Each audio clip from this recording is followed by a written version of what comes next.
city, baby. When you see us, so you know you really viewing greatness in the making. Double up on facts we stating. Podcasting, cruise control, city, state, the nation. So what you saying, what we saying, prime information. Facts, keys to the city, we unlocking the statements. Streaming every Friday. Ladies and gentlemen, we are back. Ted's already being miserable as himself. What else is new, right, Ted? Cheer up. Giants are winning. The Giants are competing. We'll get into that in a little. But, yes, we are Keys to the City. Clovercrest Media presents Keys to the City. We are streaming on all social media platforms as well as YouTube. Comment, share, like, and whatever you want. Just keep the support. We appreciate it. We're going to talk about two teams today that maybe a year ago really didn't have any expectations and was really, really in the abyss of the NFL. And that was the New York Giants and the Miami Dolphins. Are they contenders or are they pretenders? Because we also are going to be talking about our contenders-pretenders list. And Joseph Aguirre, why don't you just come on and join us? The tripod is missing. And there's our tripod. We are here. So as we know, we are diehard Giant fans, all three of us. It's been about 8 years of the abyss. It's been dark days. It's been tragedy. It's been disappointment. It's been aggravation. It's been everything that a Giant fan wants to finally get away from, and so we can have some positivity. Well, finally, and I say finally, the New York Giants have some sort of positivity going into their bye week. And I can even bring this up with the Miami Dolphins, because if you want to talk about a team that was also in the abyss and maybe a year ago at this time was the worst team in the NFL, now we're talking about them being maybe, just maybe, legitimate contenders. And call me crazy, I think they're the third best team in the NFC, but we'll get into that in a little while. So the New York Giants. I know it says Daniel Jones shines as the Giants finally beat the Eagles. How about we put the New York Giants shine as a team?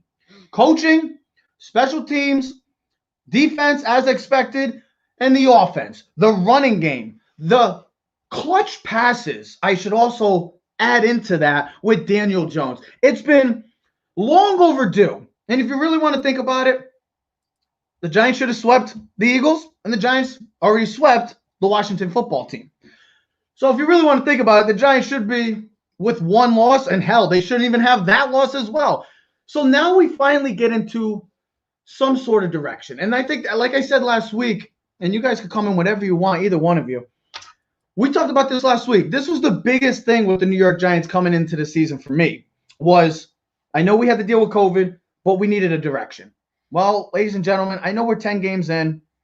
We might have found that direction with Joe Judge, this coaching staff, and this team that is rallying around their head coach. And even you could say with the Dolphins, because they're both Bill Belichick prodigies. Yeah. Brian Flores, Joe Judge. We could even talk about that on a separate occasion. Have they finally, I don't know, kind of saved the Belichick tree? But you boys, I know it says Daniel Jones, but boy, oh boy, the Giants finally play, it seems like, a perfect game. And I'm excited because we finally beat the Philadelphia. I don't know if it was a perfect game. That's the wrong. It really was, I thought. To me, in many circumstances, we haven't seen a Giant team play like that in some time. It wasn't the perfect game. You know why it was perfect? You know why it was perfect? Why? Because they got the win? No, because they finished the game. That's why it was a perfect game, because they finished. Yeah, but that's the reason why they're perfect. What was that stat? We've had multiple games, 5 or 6 games, that it was one-possession games that the Giants have lost this season. Yes, so the past 6 games, they've had at least a 10-point lead going into the second half, and they're 3-3 in their last 6 games, which explains why their record is what it is, because we know not too long ago we had 11-point lead against the same Eagles team with less than 5 minutes to play, and we blew that opportunity. This was a whole different game. You could tell that this Giant team has been playing better. It's like a sketch, where you start to draw and the picture starts to take form. It's really starting to take form, and it's becoming a masterpiece. We had no preseason. We've kind of bashed the Giants, especially you and me, and not in a bad way. Yes. But with respect to, we had a higher expectation of this team succeeding sooner. But we didn't really consider, hey, listen, they had 3 new coaches this year. We had no preseason. We had a lot of younger players. The most veteran player on this team is Sterling Shepard. If anyone really the old senior citizen is Sterling Shepard. With that being said, we beat the Eagles. First time we won in what? It seems like Since forever. 2016 was their first win. And we had lost 12 out of 13 against the Eagles. So that's a big win. And we know we should have beat them twice. We know we should have beat Dallas. We should be undefeated in the division. But it was just good to see a whole team play well. Special teams, honestly, the Giants special teams, which has been one of our weaknesses in the past, is honestly our best unit. Let's be honest. Our kicker is tremendous. He just got an extension, literally. He just got COVID, so he got extension and COVID in a matter of 24 hours. That's okay. That's freaking impressive. That's okay. A rough 24. I mean, he gets his money, but he also gets the virus. Listen, at the end of the day, we're on the bye week. He's made 20 straight field goals. He's 20 or 21. He hasn't missed an extra point. Knock on wood. Can I be honest? He's been consistent. He might be one of our most valuable players on the team this year. Thank you, Alex roast us for being an idiot and getting DUI. So you saved us on that point. We don't have to worry about missed kicks. Our punter, who we gave an extension last year, Riley Dixon, 71-yard punt too. I mean, that's what I'm saying. The Giants show. That's what I'm trying to say is that the Giants did play a perfect game because they played up to today, Sunday. They played almost. Not, I would say perfect, but opportunities that they've been given the opportunity to win. They finally, why I say they had the perfect game is because very simply, they finished. That was the biggest question mark for this Giant team for the past 9 weeks. Joe? The Giants have led at halftime in each of the last 3 weeks. That has not happened since 2016. They've held opponents out of the end zone in the first half in 3 straight games for the first time since 2015. Mm-hmm. The defense, all year long during these games, a lot of the times, and Steve Risser's in a lot of these chat rooms as well from Sports Talk with R&J, where we'll say to each other, the Giants need a big stop here. This is how you know whether this is a good defense or not. And early in the year, I felt like every time we had that happen, the Giants would give up a score. Mm-hmm. And as the years progress, they've gotten better and better and better. I was saying last week that, and I'll say it again, I mean, this should be a 7-3 Giants football team right now. At worst, they should be 6-4. And here's the funny thing. If the record had bared out to what it should have been, if they'd won the games the past few weeks they should have won, and they were 7-3, we would be having a conversation right now about whether the Giants are better than the Buccaneers, or whether the Giants can beat the Packers, or whether the Giants can match up with Arizona or contender. Or that's the bigger. And the only reason we're not doing it right now is because their record is 3-7. And I would warn anybody, I'm telling you, this reminds me really of 2007, where the Giants lost to the Patriots in the last game of the year, lost 38-35. And I saw in that game, I thought, man, this Giant team all year so close to everybody. Man, if they had another crack at these guys, they could beat all of them. That's exactly the Bucks, the Packers, the Cowboys, and the Patriots. They avenged every loss that they had that season. Joe, that team got better as the season went on. The offense started clicking. Eli started, because if you remember, by season's end, there were people that wanted Eli out of town in 2007, that wanted Coughlin's head. And I was like, I thought the Giants were so close, and I prayed. I was like, dude, if they can get into if you remember, people had to lose. They lost their way in. They're dangerous. Yeah, they would have been a dangerous team. I thought, boy, if this team gets in, watch out. I think they can play with anybody. That's why I was saying earlier in the year, look, if you had won the division and I thought this is a team that's going to get blown out by Seattle in round 1, then what's the point? If you're gonna make the playoffs and get blown out 44-6, then you might as well have lost all your games. I now think, truly think, that the Giants might have one of the best well-rounded teams. Yes. Which again, at 3-7 seems like an absurd thing to say. I watched, as I told you guys yesterday, I watched every NFL game this weekend. And I think the thing that struck me the most, I told you this yesterday, Trevor, was the amount of miscues I saw on special teams all around the league. Yeah. There were fumbles, there were blocks, there were misses. Coordinator for New England, and that is his specialty. And listen, his ability to the small details. Listen, it's the details that he has done really well. And you can see it. The little details are becoming bigger improvements on the field. Now, Joe, I just want to give you a couple stats that I just saw on Twitter about James Bradbury. And I told Trev I still thought Jalen Ramsey and Aaron Donald were the two best defensive players in the NFL this season. And I still truly believe that. But you look at Bradbury. Better coverage grade at 75.0. They both Gilmore and Ramsey, who we both look at as the two best corners. Leads the NFL in pass breakups with 11. 68.2 passer rating allowed. Allows less than 32 yards per game and has 3 interceptions. So we talk about pass rush, but the ability to have a number one corner shutdown like James Bradbury and Blake Martinez, reliable, you got to give credit. Sound tackle. Got to give credit Dave to Gettleman. Dave Gettleman. I know Giant fans want to hate that. I know Giant fans hate that. But listen, those two moves right now have paid off, and they've paid dividends. And this Giant team is playing really well. And everything is coming together, and it's a great thing to see because I told Trev the other day, I said, the only thing we really are missing is a pass rusher and an elite number one receiver. I love Darius Slayton, but I think you got to be realistic with yourself. Nice he is a good number two with having Shepard in the slot. You really need a number one, a big-time receiver, okay? And you need a pass rusher because the defense line is sound. They stop the run game. They play great in coverage. I don't know the guy's name, but it's the other cornerback on the other side. He's actually played Isaac Edom. He's from played Denver, who they traded a seventh-round pick for. He's played really well this season. And it was the only thing I worry about though is. And I like the way they finished was that drive at the start of the third quarter. Remember we talked about this when we watched the game. That's what I'm trying to say. The end of the first half, the Giants didn't. Here's the difference why I'd say the Giants didn't play a perfect game, and that's why perfect is not a good word to use in this sense. For Giant terms, it is. No, for this Giant game, played well or good or great, but didn't play perfect. If they played perfect, they get at least 3 points at the end of the first half. I thought that was a golden opportunity to miss and really they missed on that one. Okay, that's another thing. So, and then you come back in the third quarter and you lay a dud right off the bat. But what I did like for the first time was the Giants came right back at it and went a 7-play drive for a touchdown that took it back to a double-digit lead, which was tremendous because this is something that you don't see normally from the Giants.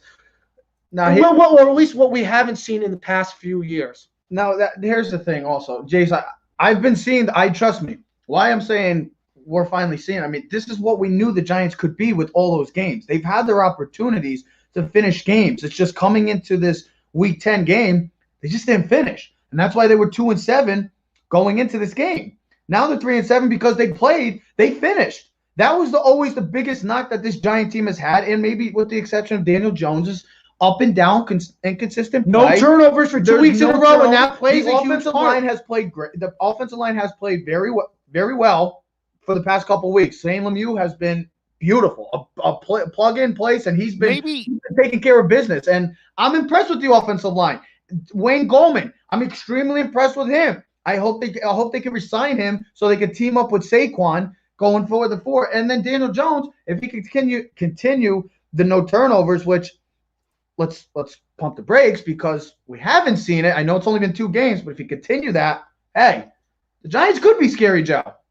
Listen, I think no one's going to want to play the Giants if the Giants make the playoffs 6-10 because that is not a normal 6-10 or 7. You know how? And we talk about most teams that go in 7-9 have a lot of flaws and they're not good. The Giants will be a tough out for whoever plays them, just because even if they lose, they will play hard and they will play sound. They'll play for 60 minutes. They're going to play you for 60 minutes. And that's the thing. And we saw that their 2 toughest games against Pittsburgh and Tampa Bay. They played them all the way down the wire, and Pittsburgh was the only reason why was because Pittsburgh's a veteran team who had experience where the Giants were a young team and hadn't gelled yet. And I bet if the Giants played Pittsburgh right now, they would play them in a lot tougher. Joseph.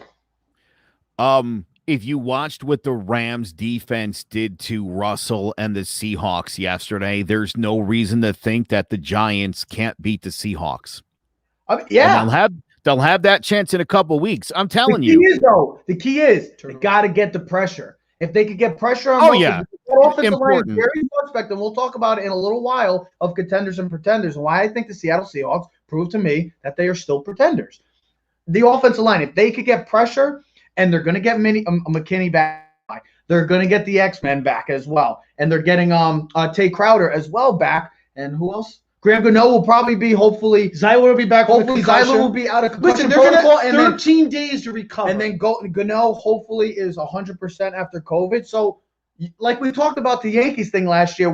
Remember the trade deadline? We always talked about, well, the Yankees are going to get Sanchez back. The Yankees are going to get Judge and Stanton and Severino. It's like you already trade for all these guys. The Giants, after the bye, it's like you just had a trade acquisition.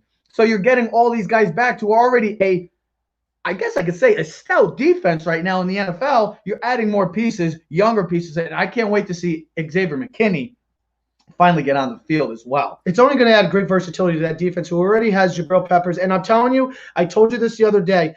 We're not talking about him today, but Tennessee Titans not being able to re-sign Logan Ryan is a big loss. What a sign! Because if you watch the game last week against the Colts, they have. Who can we point that to? They have issues in the. They have issues in the secondary. Well, no, that's on the Tennessee Titans not. But Dave Gettleman went to go sign him.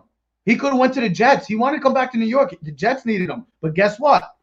They signed Logan Ryan and Dave Gettleman, another big free agent signing that has panned out for the Giants.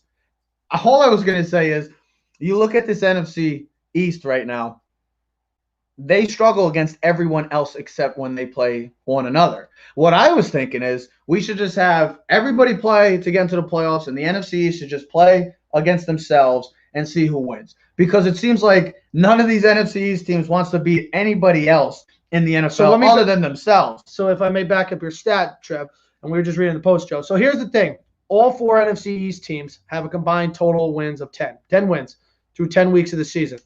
Not too good. Not great. Here's the other thing. 8 of the 10 wins by the division is within the division. Only 2 wins have been outside of the division for the entire division. So if that makes sense, 10 wins by all 4 teams, 8 of them are within the division against each other. 2 are outside. And if you count Dallas. And that is Dallas against Atlanta and Philly against the backup quarterback for the 49ers on Sunday Night Football, Nick Mullins. So other than that. So I was just looking through. I wrote down all 4 teams' NFC East schedules.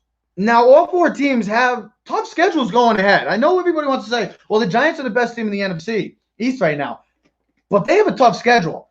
And let's not forget, that Eagles tie against the Bengals, we don't know yet, but could come in very handy down the stretch. So here's Washington's. I'm just going to go through it very quickly. They play the Bengals, then at Dallas on Thanksgiving, at Steelers, at 49ers, Seattle, Panthers, at Eagles. Tough. Phillies, at Browns, Seattle, at Packers, Saints, at Cardinals, at Cowboys, Washington. Dallas is at Vikings, Washington, at Baltimore, at Cincinnati, 49ers, Eagles, and at Giants. And then the Giants at Bengals, at Seattle, Cardinals, Browns, at Ravens, Cowboys. You look at all 4 of those teams and those schedules, Joe, it's going to be, this division. Dallas will not win another game this year. What's up? Dallas will not win another game this year. That is a strong possibility. But I know the Giants, we all think the Giants might be the best team in the NFC East right now. Dallas will win one more game. But you look at that schedule for all 4 teams, it's going to be, I kept saying it. I don't see nobody winning more than 5 games. I say 5 is the max. 6 and 7. I can't 6 and 7. Because I guess Ted knows, right? I can't make my prediction. It's not going to be 5. How do you know? How do you know? Because 5 is not going to get you in. 5 will. How do you know that? Because the Giants are going to win 6, and so are the Eagles. The problem is the Eagles will be 6-9-1, and the Giants will be 6-10. How do you know that? We don't know what Giant team shows up. We don't know what Philly team. This is the thing that made this NFC East so unpredictable. Well, look, hold up. Look at the games, right? If you say Bengals, Cowboys, and Browns are all reasonable. Those are all reasonable Giants wins. They can't lose any of those games. No. If the Giants lose any of those first 3 games, forget about it. You're wasting your time anyway. The first 3 games are at Cincinnati and then at Seattle and then the Cardinals. I want to read you. So 2 of the 3, even against Cincinnati, is going to be tough because Giants just don't play well in Cincinnati. I want to give you but listen, I think if you only win 2 out of these 3, where it's the Bengals, Cowboys, and Browns, that means you definitely have to beat the Seahawks, and it means you probably have to beat both the Cardinals and the Seahawks to get in. They could beat because of the Eagles' loss, right? But I would say this now. I think all of these are winnable games. Yeah, I think the Seattle game more than the Arizona game, because I think Kyler Murray is Kyler. So here, can I tell you what I observed yesterday in watching all of the games? You know what it really occurred to me was I watched Burrow and I watched Herbert, and I don't see any zip on the ball. I saw it from Tua. I saw it from Ben Roethlisberger. Boy, the ball's coming out of his hand like Aroldis Chapman. I mean, this guy's fitting balls in. Aroldis Chapman, or is it the out of control? Yeah, right. Team's above 500. What's up? There's guys that I saw that were making big time passes. I think Tua looks like he belongs. I think Kyler Murray reminds me of Russell. I see those guys, and they look different. And I understand. Look, everybody had a division rival yesterday. Hard games, and only Daniel Jones walked out with a win. He was the only one that looked good against what is supposedly the best team in the NFC if the Giants aren't. And you could argue each of those guys yesterday faced a team that's supposed to be better than they are. They all had a chance to prove that they were the better team, and only Daniel Jones today can say he did it. And only Daniel Jones of the Burrow-Herbert-Jones comparison, only Jones can say he's got 3 wins. Yeah. So let that not be lost on anybody. Again, there's just, I see too much like worship of Burrow, and watch those guys, watch those games. I mean, watch those games. Not impressed. Burrow and Herbert played 2 of the best defenses in football. And let's be honest, Philly's not even close to where Miami and Steelers. So I'll give them a certain pass. But I understand where you're coming from, Joe, because you said, like you said, you watched. They struggled. They both struggled. They both for the first time all season showed rookie mistakes. Rookie mistakes. I didn't get to watch as much of the Chargers Miami game as I really wanted to, because the Giants are on. You guys got Red Zone there? I can watch on my phone. Red Zone. USTVGo.tv. You can watch NFL Red Zone. Go check it out, ladies and gentlemen. But no, really, the Herbert and Burrow did not look as efficient as it, and Tua has literally every week gotten much better. Now, maybe we can give credit where credit has to be finally done, and that's in the coaching staff of Miami. Because Brian Flores has done a tremendous job of building this. We watched the show yesterday, Colin, and you watched Miami a year ago. If you remember, we were at Randall. Not even week one. Not even week one. They had given up like 100 points in the first 2 weeks, and they were like, we thought they were the Jets of this year, right? We thought they were the Jets. They were going to be god awful. And then by week 8 or week 9, you started seeing them play together and start to gel. And by the end of the season, they were playing even better. And then they beat New England at the end of the season in New England to cost New England a playoff slot. A top 2 seed. That's what I meant, slot. And then you look at this year. They're building. Fitzpatrick was what he was. But the problem is he makes mistakes and he turns the ball over. Something that we know about Tua going back to his days in Alabama was he doesn't turn the ball over and he's very accurate with the ball. And if you don't make mistakes and your defense plays efficiently, as Miami's defense does, you're going to win games. Now, let me stem this back to Daniel Jones. And I said this before, and you kind of just went over it. But I think not having turnovers in the past 2 games is here's the thing. It's the biggest reason why the Giants have won the last 2 games. No other guys led the league in turnovers the past 2 years. Obviously, that's huge. I've spoke about this all season long, and it's part of the reason why I had bashed Daniel Jones is because when you turn the ball over at the quarterback position, you destroy everything else. You are the engine that kills the car, okay? Listen, your running back is going to fumble the ball when he carries it. It's going to happen. Receivers are going to fumble. You're going to get deflections. But if your quarterback is the reason why you are losing games because of turnovers, that is an issue, and it has to be addressed. And that's why I said either he gets this stuff fixed and corrected, or you got to move on for him, because you can't continually be, 18 picks and 6 fumbles or 12. It can't happen. It just can't happen. And you look at how much better this team is the last 2 weeks when you don't turn the ball over. That's the reason why, as much as I know you don't like Green Bay, and we're going to get into this, but when Aaron Rodgers doesn't make mistakes, their team wins football games. And you look at Russell Wilson, on the other hand, he tries to do too much, and he throws picks. I'll get into I know, and he throws picks, and it costs his team. Here's my thing. You said something earlier, too, and I'm going to get it, and we're going to transfer or transfer over to the Dolphins part with this. You asked me a question. You're saying, would you rather be really bad, just keep losing, or would you want to be like a team like the Dolphins last year, or maybe hell, even the Giants this year, where they're a couple of pieces away from being competitive? Or do you want to be like the Jets or Jacksonville and be really bad for a long time? Well, the Giants have been really bad, and I'm sick of it. I want to see the Giants just win and compete and go in a direction that I feel comfortable enough to say, we're going in the right direction. I'm not worried about it. And you could say the same thing about the Miami Dolphins now, because last year, like we said, we thought this was going to be 0-16. This was going to be a historically bad team. We thought the Jets, like you said, Ted, all of a sudden they finished 5-11. Brian Flores has looked great, just like Joe Judge, but they were still in the top 5. And I know people were like, oh, well, they could have tanked, they still got Tua. They still did well. And look at them now. They're 6-3. Their defense is playing out of their mind. Their special teams is one of the top, if not the top special teams in the league right now. And then they got a guy named Tua that's come in and looked every part of what we thought he could be, which is precise, accurate, smart throws, and good with no big-time weapons. No. And it's been impressive with this Miami Dolphins. Look, I know the Kansas City Chiefs ain't going anywhere for a long time, okay? Unless Patrick Mahomes falls off the cliff, falls off the face of the earth, the Patrick Mahomes and the Chiefs are not going anywhere. I don't want that to happen to Patrick Mahomes. And then you got the Steelers right now, who are 9-0, but they're going to be looking for a quarterback soon because Big Ben is getting into that age that, well, it's time to look to the future. Well, the Dolphins, who else in the AFC do you really trust? And we could even put this together with the pretender and contender list. And Joe, if you want it, I mean, I really will use it. You want to put the AFC up first? Because do the AFC since we're doing the Dolphins right now, and then we'll get into the NFC. So if you really look at the AFC, other than the Chiefs and Steelers, who is a pretender and a contender on that list? Uh-oh, Joe's struggling.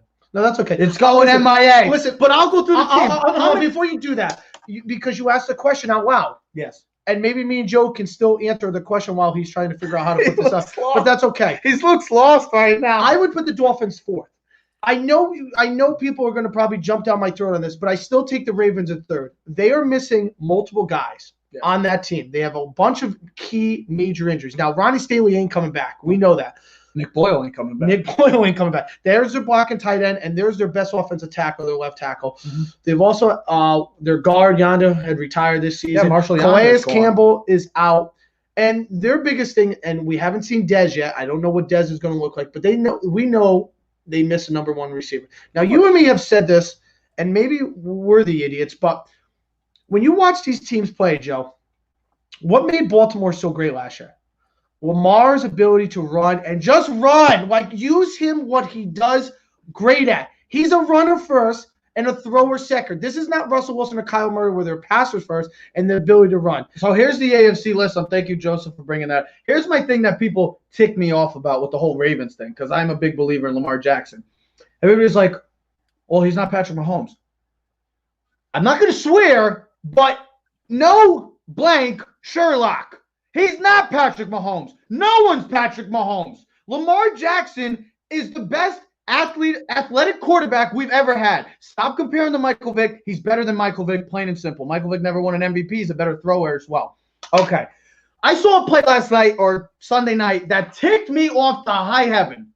Lamar Jackson was in the pocket for almost 15 seconds. Yeah, but that's not his fault. I'm not blaming him. Explain the play. They only rushed 2. I know, but my point is that, okay, so why isn't he running? When he's been saying defenses know what plays are coming. Baltimore, we talked about a couple weeks ago. This coaching staff is not helping Lamar Jackson. You want to know why they were a juggernaut last year, even without a number 1 receiver? Because they ran it down your throat. I know their offensive line is not the same as last year. That is a big point to discuss.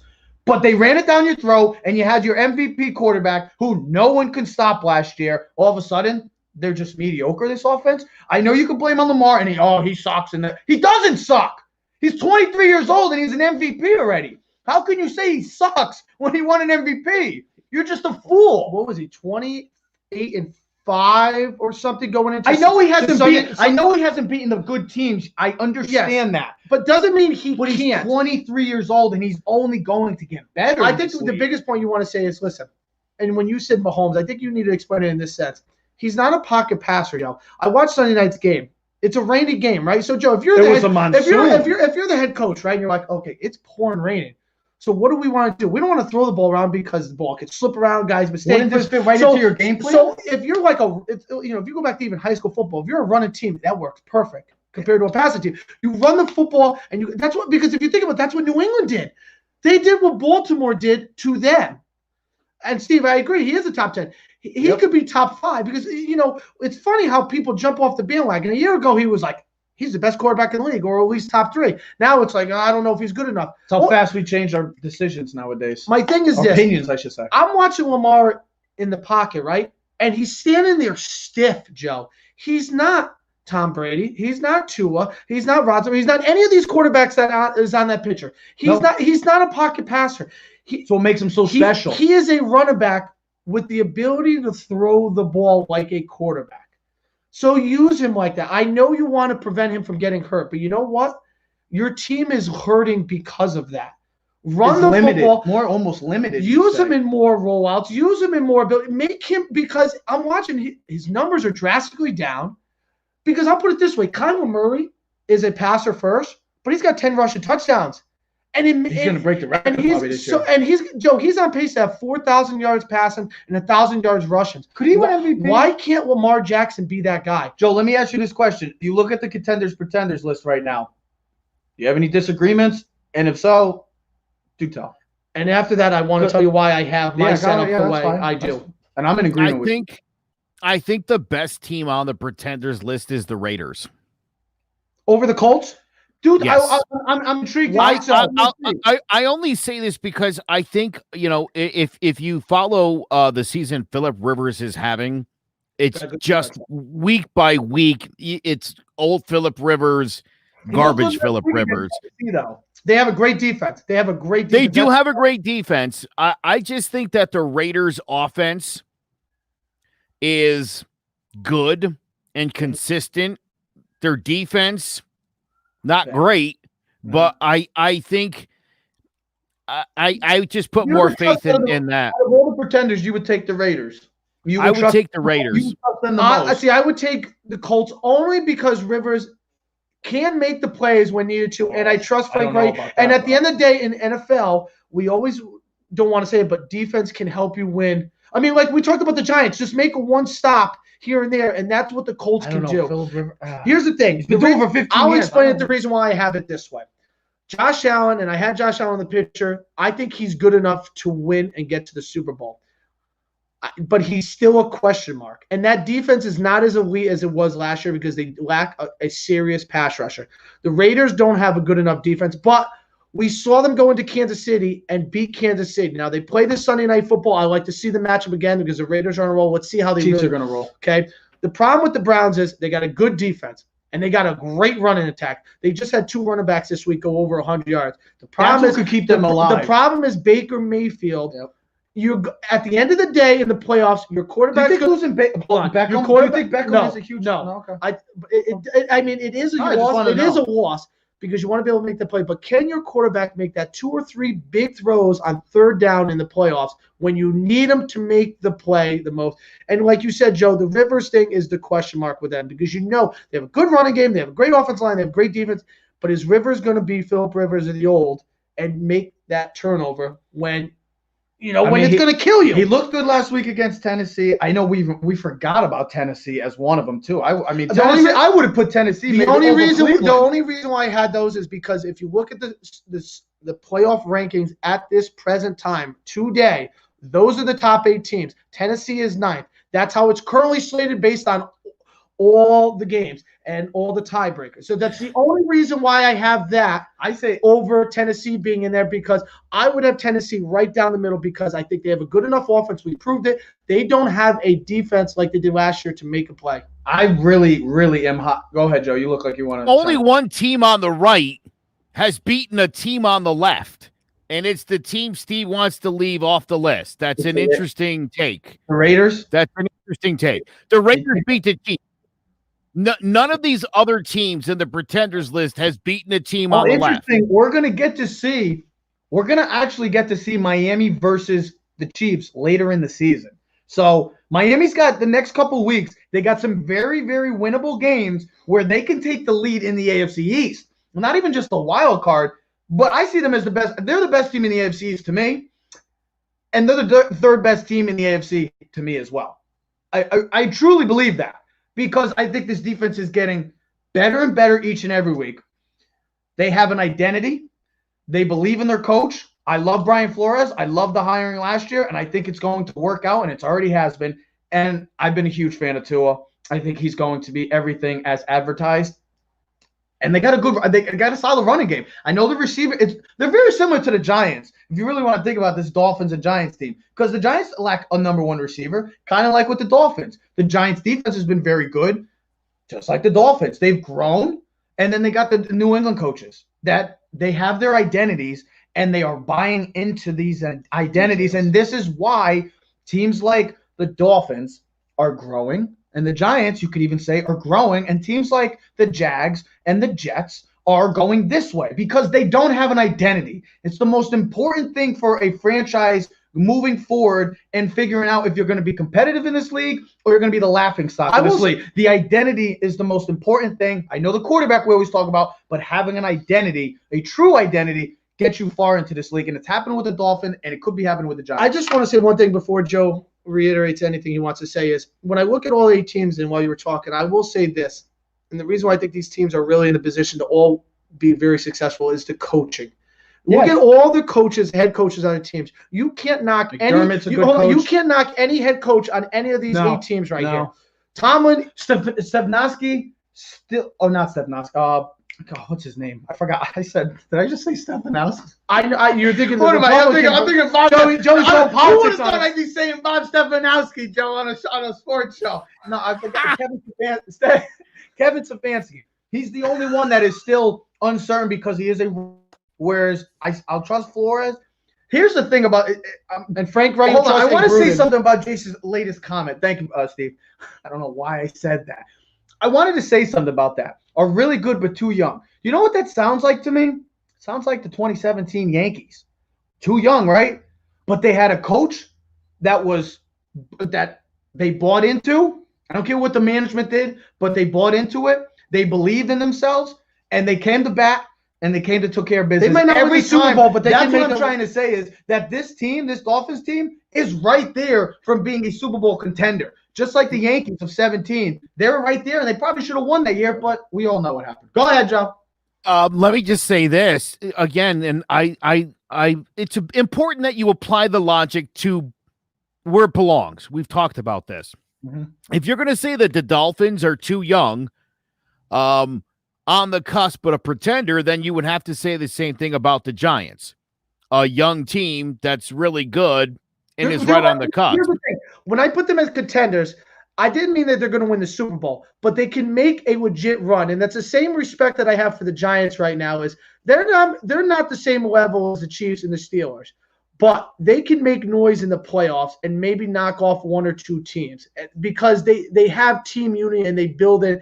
Because we know this. The Dolphins are probably a legit running back and receiver away from being a star team because their defense is sound. Yeah, they got great coaching. They just don't have a big number 1 receiver and a star running And guess back. what? Oh, just to mention, they're going to be just have Houston keep losing, and they'll get a top 5 pick, and then they'll be able to get a star receiver next year, and the Dolphins will be. Thank you, Houston. Thank you, Bill O'Brien, for being. Well, you're nowhere to be found anymore. You're probably worst trade in NFL. But anyway, not even that. It's just. Yeah. By the way, Deshaun Watson had a Yeah, woefully lame game. Fully rebuild. I know they just signed him. Trade him. Go try to get a top 5 draft pick from one of these teams and get draft capital back because they desperately call the Dallas Cowboys and say, "Here, I'll give you Deshaun Watson right now for a team that's really bad and has no future." They have to get some kind of draft capital. And the only way Dak coming off an injury. The only way you could do that is really by just seriously considering trading Deshaun Watson. So you could get a haul for Deshaun Watson. Oh, because sure. Oh my God, yeah. You say Dallas. Okay, here's the thing. You need to cut salary, right? We'll take one of your defensive players. We'll give you Deshaun Watson. Bringing the jokes. There you go, sir. So he might be coaching Penn State again. Maybe. You never know. Hey, I'll put it this way, though. If you're going to have Deshaun Watson, you're going to try to win with him with no one for the next few years. How about this? I got a question for you. Not the Steelers. I won't even put the Steelers yet. Out of all those 6 teams, who's the best one to beat the Chiefs? I won't say the Steelers because I do believe the Steelers are going to beat the Chiefs, but out of those 6, both of you, who would you consider the most serious to dethrone the champs? The Raiders. Raiders? Is it because they already beat them, or why? Yes, which is a good indicator. If you beat them once, what if they this lose is this what's week? killing me. How can anybody look at this list? And I've pointed this out 3 times now. The only team in the pretenders category who has a win over anyone in the contenders category. What if they lose this week? The Raiders. What if they lose on Sunday night though, and they get killed?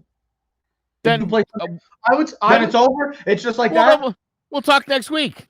Look, I'm that's not the even beauty saying- of this sport. This is the beauty of the sport, dude. 3 weeks ago, if you would have asked me, I still wanted to see Daniel Jones run out of town. 3 weeks ago, I thought Tua starting was stupid. I changed my mind about a bunch of stuff. You haven't changed your mind about one thing, and I have to do it because it's the weekly thing. You haven't changed your mind about Gary Sanchez. You want to answer the question? You're just going to talk about. Go on. I would say the Colts are the Bills. Really? Really, because they have the 2 best defenses. And I think the Colts have the offensive line and running game and be able to control the clock, keep the ball away from Mahomes. Rivers has played against Mahomes and beaten Mahomes in Kansas City.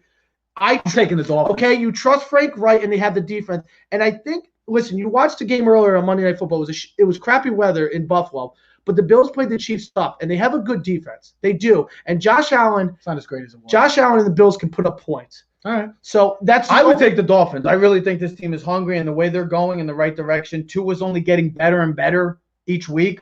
And like I said, when they played the Rams a couple weeks ago, everybody said, "Oh, Tua didn't even get 100 yards." They're gonna get him into the groove of things. Guess what? Look what he did against Arizona. Looked amazing against Arizona. And then last week, being the better of the 2 rookie quarterbacks, beating out of the Herbert Tua matchup, he looked the better of the 2. So he's only getting better. So plain and simple. So that's what I gotta say. Best soccer player. We got a guy. Christian. Wow. I never got no. Oh, I already took care of the response. And Anyway. no one cares about soccer. We're talking Stop about that. it's not the right. Hey, it's on YouTube. Wrong football. Wrong football. We're talking about. Let's get over to the NFC now. We'll close out with the NFC contenders and pretenders list. Thank you, Joseph, for bringing us on. Oh, we look so nice and handsome today, don't we? I'm just kidding. So the NFC is more of a toss-up because you have the AFC. We get it. The Steelers and Chiefs. Those are the 2 alphas of the AFC. The NFC, though, I'll say they are. Who's Front runners is a better word. You're talking like we're in Halloween. Well, Alpha the Chiefs are the alpha of the NFL right now. Did anybody watch the Saints play? Did you guys watch the Saints game this weekend? Did you notice how he doesn't really throw the football very far at all, ever? Drew Brees. Brees doesn't throw the ball past 5 yards. That's why his completion percentage is at 75% every year. When you dink and dunk all day, and I said that's the thing that me and Trevor talked about off script. The thing that I thought hurts the Saints is when you get to playoff time, defenses really kind of gear up, okay? So what you do is you bring all the defensive guys within 10 yards. And if you know you don't have to worry about a deep – you don't have to deep stretch. You don't have the receiver that can stretch the field, and you don't have a quarterback that can stretch the field. You condense the field. It's like playing inside the red zone. That's why they say inside the 10-yard line it's so much harder to score because the field is short and there's more players in a smaller amount of area. Where if you're in the middle of the field, you got 50 yards to play with, you got all the room in the world. The Saints make it harder for themselves to score. The reason why they are good is because they have a great coach, they have a Hall of Fame quarterback, they have a great receiver in Michael Thomas, and they have a running back who's probably the best receiver and running back in football in Alvin Kamara. So it makes things easier, but it's still – and that's why they have to use Taysom Hill on special plays because they can't just do what Tom Brady or Aaron Rodgers or Russell Wilson can where they can take the ball and zip it in there for 15 yards on a dig and know it's an efficient pass and it won't get picked off because it's a lazy duck like freaking dunk hunt. So the AFC, Nintendo. Me and Ted, I had an agreement with Ted. The NFC, I'm a little different on this one. I only did the first 8. And real quick, by the way, the 49ers, the 49ers only lost that game yesterday. I think Nick Mullins, by the way, I think people ought to be trying to get this dude's number. That you want to talk about a guy who knows how to make plays and puts zip on the ball. It was a horrendous game of miscues by the Niners special teams that really was what did that game in. They That's what killed them because they were up 10-3 at the time of that bobbled. Dude, they looked great for most of that game, and I thought for sure we're on their way to a victory, and they just got super careless. So again, I would say looking at New Orleans, nah. I don't think that's an alpha team. I look at that. No, it's not an alpha team, but it's one of the better teams on the left-hand side than the right team because I think the Cardinals still have questions, even though they had a big Eagles are there because the Eagles are ahead of the Giants, and that's the only reason why the Eagles are there. By a half game, right? And I know Trev's going to talk about Seattle. They have no offensive line. Here's my thing. Let me get into it, please. Don't give everything away that I'm going to say. I know our things are different. Our list. He has the Rodgers and the Packers. Me, I'm still skeptical about them. They were last year. They were unbelievable. They kept winning games until they met a team that was a lot better than them, and they got their asses kicked both times against them. The Saints are tricky because we don't know what's going to happen with Drew Brees and how serious they could be better with Winston. We're going to see. And they have Taysom Hill, so maybe this could be a plus for the Saints. Maybe it could be a major. Well, I would take Teddy over Jameis because of the fact that Teddy just doesn't turn over the ball. Yeah, but take the turnovers over. Jameis Winston is a down-the-field thrower with a stronger arm. Take the turnovers away. Let's take the turnovers away from Daniel Jones, too, and then we would never be talking about Daniel Jones being a bad quarterback. Can I say one thing? That's stupid to say that. But here's the thing. Bruce Arians. How can you say that? Because Bruce Arians' motto at Tampa is throw the ball down the field, which is high risk, high reward. Look what Tom Brady's doing. And he doesn't throw the ball down the field. He's got the worst completion percentage in the NFL with throwing more than 20 yards. You're trying to defend a guy that had 30 freaking picks, bro. Trev, what I'm saying is Sean Payton can scheme his offense to make things easier. And yes, absolutely. Jameis Winston is good. Okay? When your offense is based on throwing the ball Weren't you the one that called him? He sucked? Trev, throwing the ball down the field is higher risk, higher reward. Okay? That's why Drew Brees throws the ball 5 yards down the field because there's no risk. So I see. So if Jameis Winston and Sean Payton can develop an offense that can curtail his skills, meaning you could stretch the ball at least another 5 yards down the field, you might be able to make some plays, and you use Taysom Hill. Great. I'm not saying it's going to be as good, but it can add another dynamic that the Saints haven't seen. And Joe, you just said it. Brees don't throw the ball down the field. Jameis likes to throw the ball. So out of that whole list that I just look at, to me, I legit see two contenders. The bottom two. Don't care. Call me crazy. I don't care. Jace, I've been saying about the Bears for weeks, and you kept trying to defend them. If you have any way to defend them now, please do so. I know you're still watching. The Bears suck. They're god-awful. Their offense is almost as bad as the Jets, and that's really bad. I'm sorry. Their defense saves them like the past couple of years. Seattle is the complete opposite. Their offense is amazing. They can score on anybody, but their defense will lose to Stevie Ray Wonder and Ray Charles if they played against them. That's how bad that defense is. And don't give me that Jamal Adams a difference maker because he hasn't done squat since playing this year. They gave up a lot for a guy that's a safety. Carlos Dunlap, congratulations. That's amazing. He's a major game changer. Their defense is still awful. And guess what? The past 2 weeks should have proved to you that Seattle isn't a contender. Because Bears, is that all you got from me? Give me something else than just the Bears beat the Bucks. Thank you, Steve. Thank you. Look, I'll tell you what. Hold on. Steve's exactly right. This is why I was saying last week, look, I think you look at some of these teams' records, and I think especially when you get teams that are like 5-3, where you're like, oh, it looks like a good team. Giants should beat the Bears. The Giants should have beat the Bears. If the Giants, yes. Saquon gets hurt, so that's devastating in the first half. And we had an opportunity late in the game to score and win the game. We failed to do so, but that was what, week 2, week 3 in the season? I guarantee if the Giants play Bears now, we beat them by 10 points. And Seattle, they can't score. Here's the thing. The past 2 weeks with Seattle, I want to finish up with this. I really do. Seattle, last week, they didn't score. They rely so much, maybe more than anybody in the NFL, on their quarterback. Even more than Patrick Mahomes, believe it or not, ladies and gentlemen. They scored 13 points last week. Their defense, their offensive line is really bad too. Gave up 5 sacks. He gave up 8 sacks. And, Russell Wilson is throwing more and more picks, actually. So I know you want to still think that the Seattle Seahawks are contenders, but they're really not.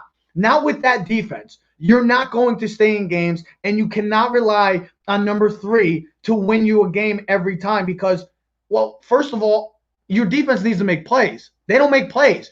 They're ranked dead last, giving up 448 yards per game. Do you know the next closest is 30 yards off, and it's the Jacksonville Jaguars? Not Dallas. Jacksonville, 415. I wrote it down, 415. The next closest is that. So for a team that's supposed to be a contender, and you're worse than the New York Jets, the Jacksonville Jaguars defensively, you're not winning a Super Bowl. I'm sorry. You could keep saying how great Russell Wilson is. I get it. He's amazing. But he's just not going to do it.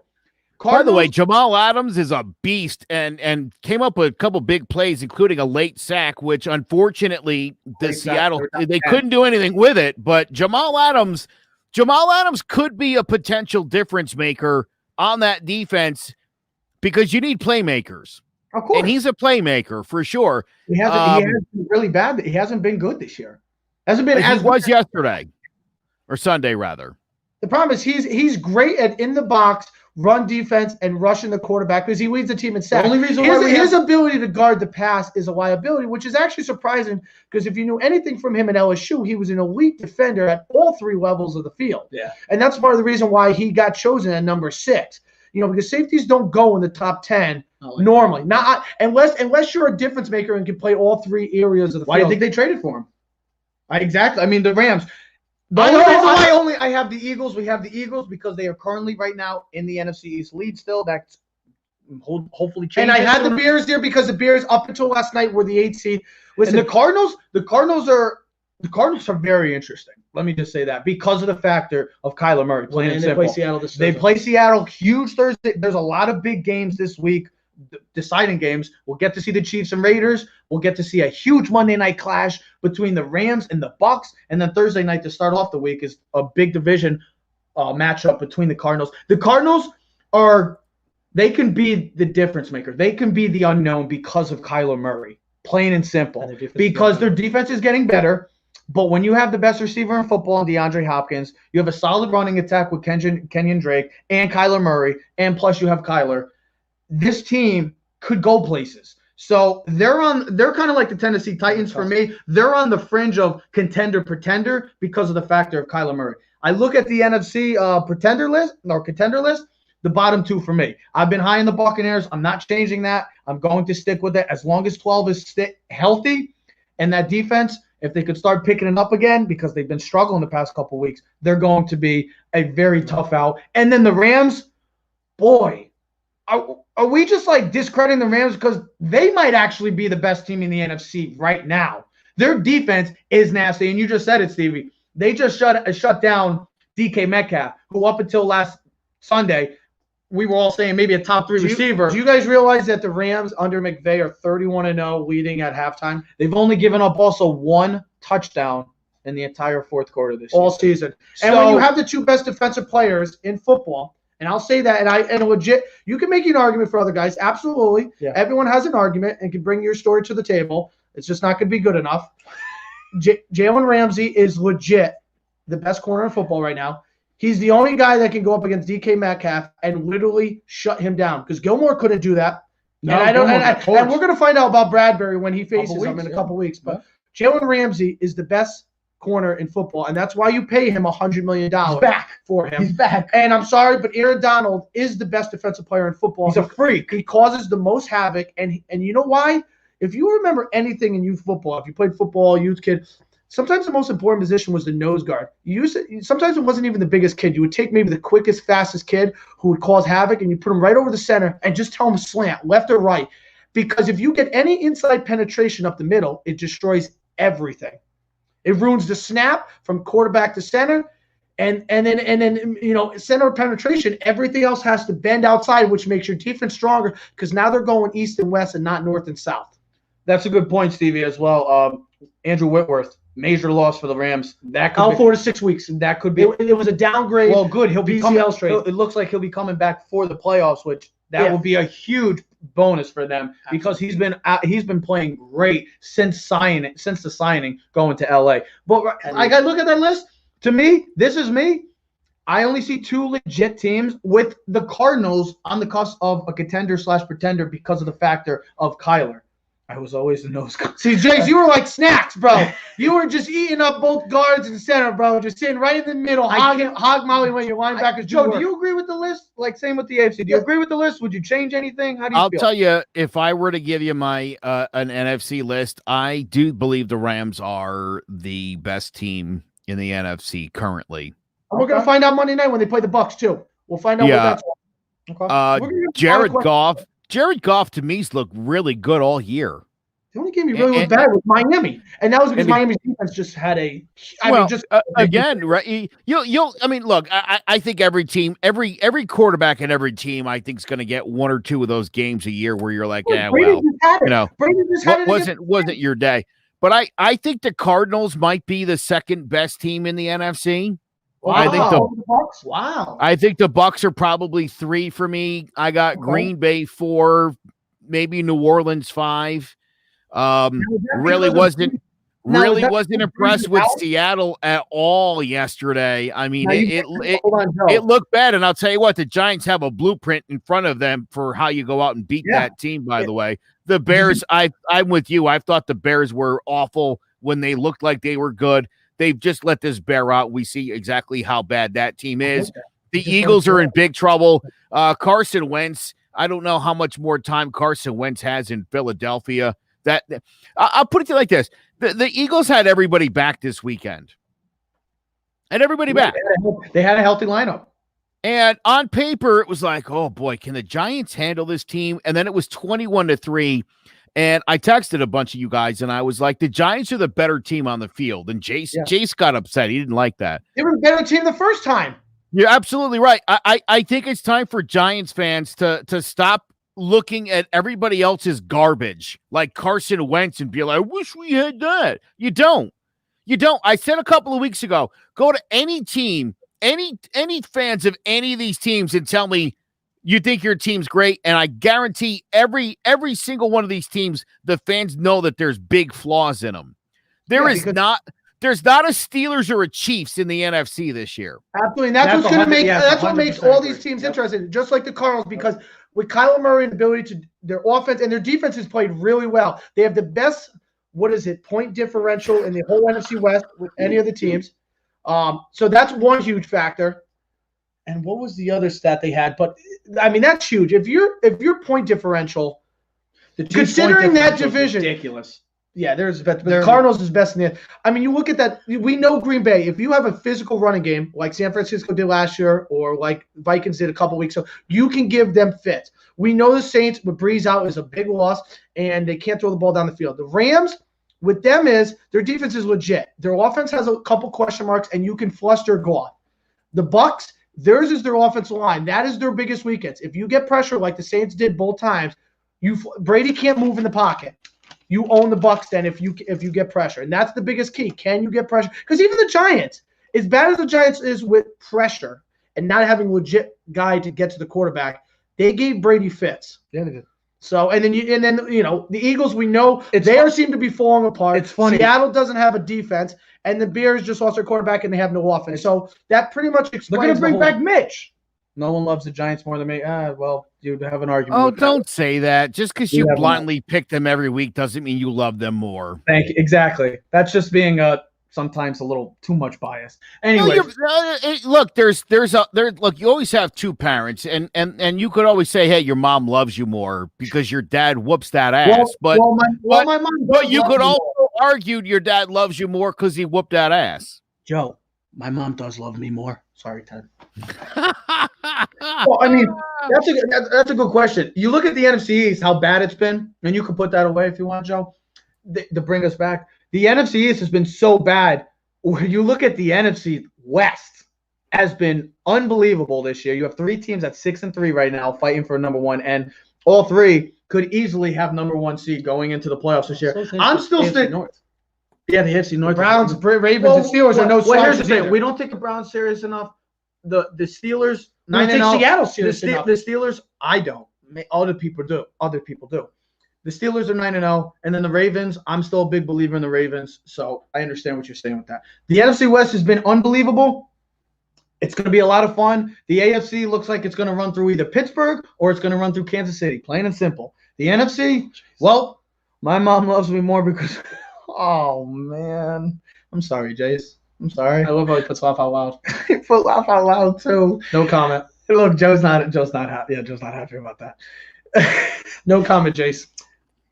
The NFC is a toss-up right now. I'm still sticking with the Bucks that it's going to run through the NFC with them, but there's a lot more football to go on, and boy, oh boy, it starts on Thursday night in that NFC West. What a massive matchup it's going to be. We'll be back Friday. A lot can happen from here to Friday. We might be on even sooner because the NBA is heating up, and the MLB is also going to be heating up very soon. So we have a lot to talk about. We haven't even talked college football this year. There's a lot of happening right now. Joseph, as always, thank you, buddy. Before I go, Messi, dumbass. You know anything? It's Messi. Why would you ask us? But the answer is Messi. You can go. Joe just went off. He's done. He's done. Ladies and gentlemen, thank you for watching. As all, we are streaming on social media, all over social media platforms. Keys to the City. You could subscribe, like, share, comment. New hoodies, like I said, here they are right here, blue or black. If you want one, let us know. We already got out the first order. We're going in with our next order. If you want, please let us know as soon as possible. Everybody stay safe. Clovercrest Media presents Keys to the City. We are out. Yeah. Keys to the city, baby. When you see us, so you know you really viewing greatness in the making. Double up on facts we stating. Podcasting, cruise control, city, state, the nation. So what you saying, what we saying, prime information. Facts, keys to the city, we unlocking the statements. Streaming every Friday.